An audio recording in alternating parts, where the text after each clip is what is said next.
people were getting let in at the proper time. We had a caucus.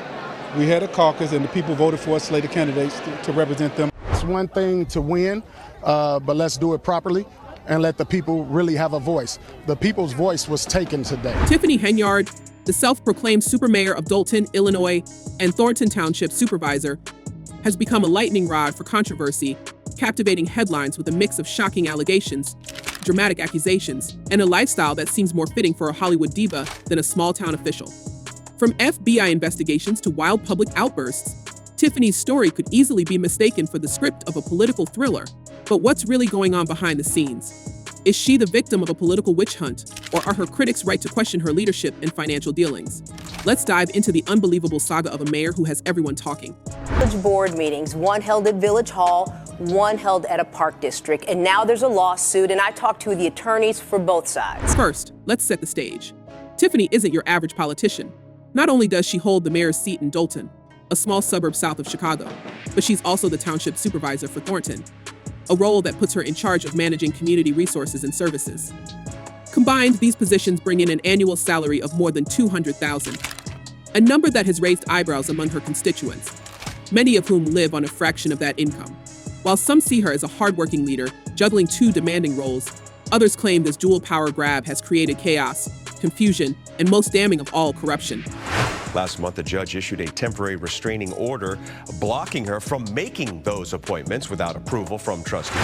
But Tiffany isn't just facing whispers of discontent from her community, she's under the microscope of the FBI. Yes, the same federal agency that investigates high-profile crimes is digging into her financial dealings. It all started with allegations that Tiffany has been misusing township funds to bankroll a lifestyle that includes first-class flights, stays at luxury hotels, lavish dinners, and even personal beauty appointments. Critics say it's a slap in the face to residents struggling to make ends meet, while their mayor appears to be living like royalty. And the numbers don't lie. Reports suggest that Dolton's general fund, once sitting comfortably in the millions, has plummeted into a significant deficit under her watch. Tiffany, however, insists she's done nothing wrong. In her own words, she claims she's the victim of a coordinated attack by political enemies who can't stand to see a strong woman in power. "They're trying to bring me down," she said in passionate speeches to her supporters, often accusing her detractors of using dirty tricks to tarnish her reputation. But does her defense hold water? Let's take a closer look.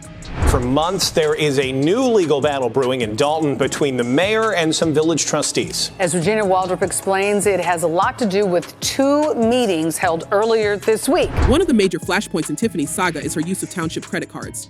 Records show thousands spent on what critics call unnecessary expenses, including high-end restaurants and personal travel. But Tiffany has fired back, claiming all her spending is justified and necessary for her work. "I'm the mayor. I have to represent this town," she's argued, suggesting that her high-profile role requires her to maintain a certain image. Yet, her critics aren't buying it. They point out that while Tiffany dines in style, Dolton residents are dealing with pothole-riddled streets, delayed public services, and mounting financial woes. Then there's the issue of her so-called security detail. Tiffany reportedly employs a team of police officers to act as her personal bodyguards, a move she claims is necessary due to threats against her life.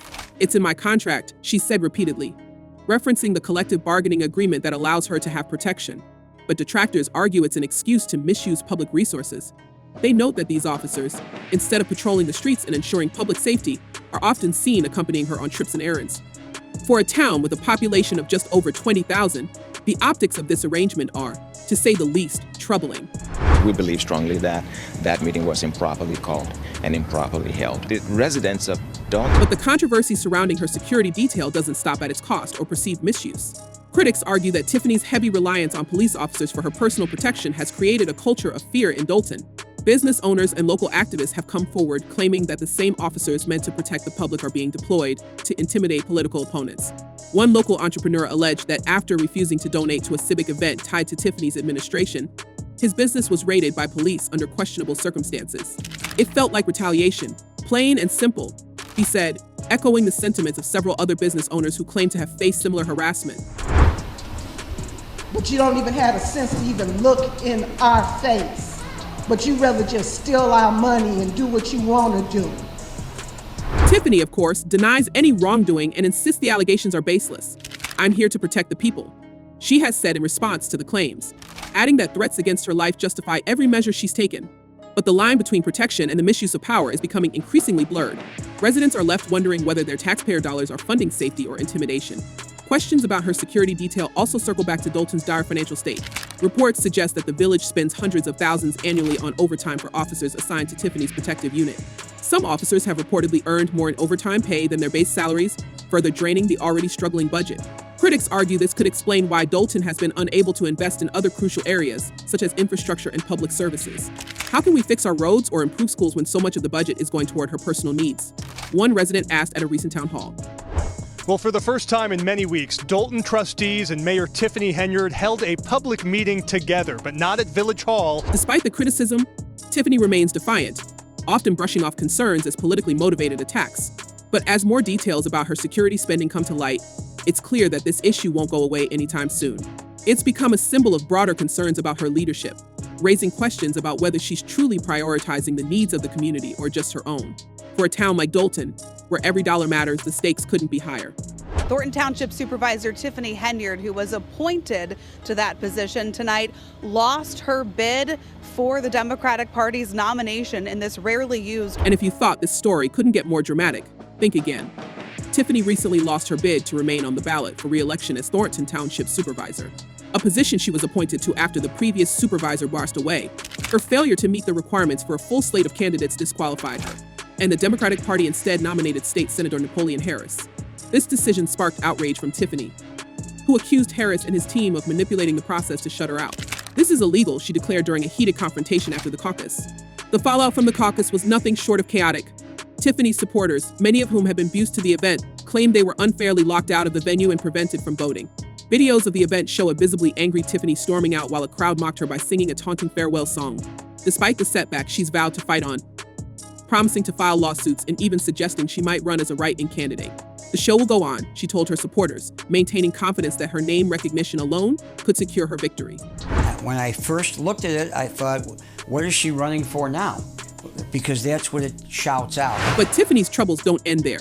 The FBI isn't the only entity investigating her. Former Chicago Mayor Lori Lightfoot, hired as a special investigator by Dolton's trustees, has been digging into the village's finances. Preliminary findings paint a grim picture: massive overspending, questionable credit card transactions, and a ballooning deficit. Lightfoot's team has uncovered details that have shocked even the most jaded observers, including reports that Tiffany used public funds to make extravagant purchases from online retailers and to pay for sparsely attended concerts costing tens of thousands.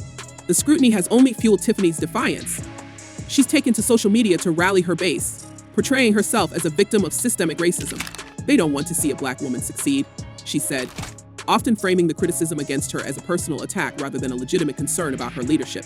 Her supporters have echoed this sentiment, passionately defending her in online forums and public meetings. She's the only one who cares about us, one loyal follower commented.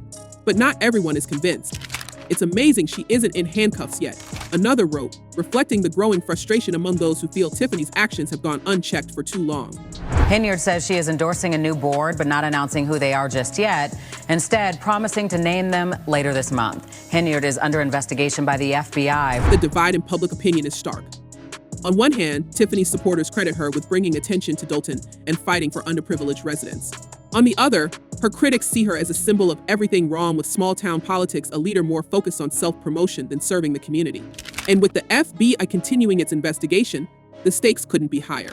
If evidence of wrongdoing is found, Tiffany could face serious legal consequences, potentially ending her political career altogether. Meanwhile, the drama surrounding Tiffany has turned Dolton into a media spectacle. News outlets have been quick to highlight her extravagant spending and fiery rhetoric, painting her as a larger-than-life figure whose antics rival those of reality TV stars. But beneath the headlines lies a community grappling with real issues: financial instability, public safety concerns, and a growing sense of distrust in local government. So, what's next for Tiffany Henyard? Will she weather the storm and emerge stronger, or will the mounting allegations finally catch up to her? One thing's for sure, this story is far from over. As the investigations continue and new revelations come to light, Tiffany's future and the future of Dolton hangs in the balance. What do you think? Is Tiffany a misunderstood leader fighting against a corrupt system, or is she the architect of her own downfall? Let us know in the comments below. And as always, stay tuned for more updates on this unfolding saga.